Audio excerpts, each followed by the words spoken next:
This might be an understatement. It's been an exercise in frustration for moms to find baby formula. In fact, one article I read said it's gone from curious inconvenience to national full-blown crisis. Go to the store, and in some places you'll find the store shelves where you usually find formula out of stock. And because some parents started stockpiling, it's made things worse. Some of the retailers started limiting purchases consequently. Part of the problem is that Abbott Labs voluntarily recalled powdered formula in February because of potential contamination with an environmental bacteria. 2 babies died. 2 more got sick after having been fed formula produced at the plant in Sturgis, Michigan. But Abbott said in a statement that there is no evidence to link our formula to these infant illnesses. And now they say they can restart production of formula at the Michigan plant in 2 weeks if U.S. regulators give the okay. But it will be July before it's back on shelves. So I hear you. You are asking, why so long? Joining me on the morning show, Gould, a business strategist with 7 Stage Advisors. Carl, good morning. Good morning. So the question becomes, why so long? Well, they have to make sure that the plant is safe to begin production again. But this, at this point, it's just a little late. I mean, by the time they get ramped up and running again, it's got to get through the supply chain. And with how bad the supply chain is right now, the timing of all this, it's just a perfect storm of things that came together that caused the shortage. Look, shortages are nothing new, but rationing essentials for desperate parents, that is a twisted turn in this story. Does that complicate things from a business standpoint? Well, it does. But if you think about it, when there's only 3 major manufacturers in the U.S. and one of the major manufacturers has a recall, it's logical that you could expect a shortage. So it's not all that hard. I don't give Abbott a full pass here.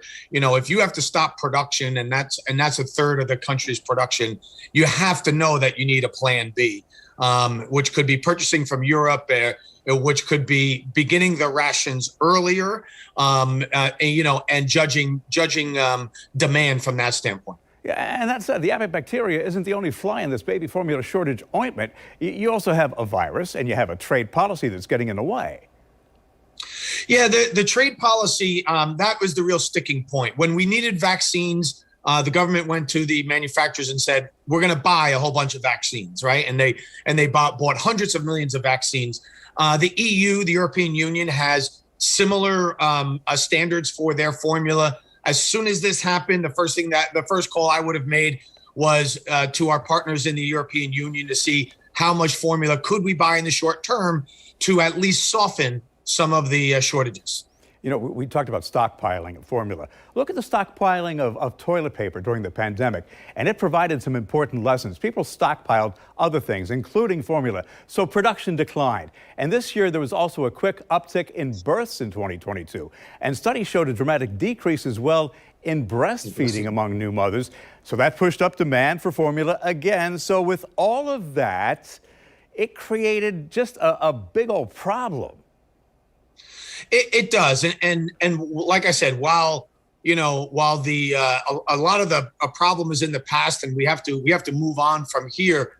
Going forward, moms, if you look for formula and it's not there, call the manufacturer, go online, put formula, even if it's out of stock, put it on your wish list or get on a wait list. That will help businesses understand where the backlog is geographically, how much it is geographically, and then they can start to plan accordingly.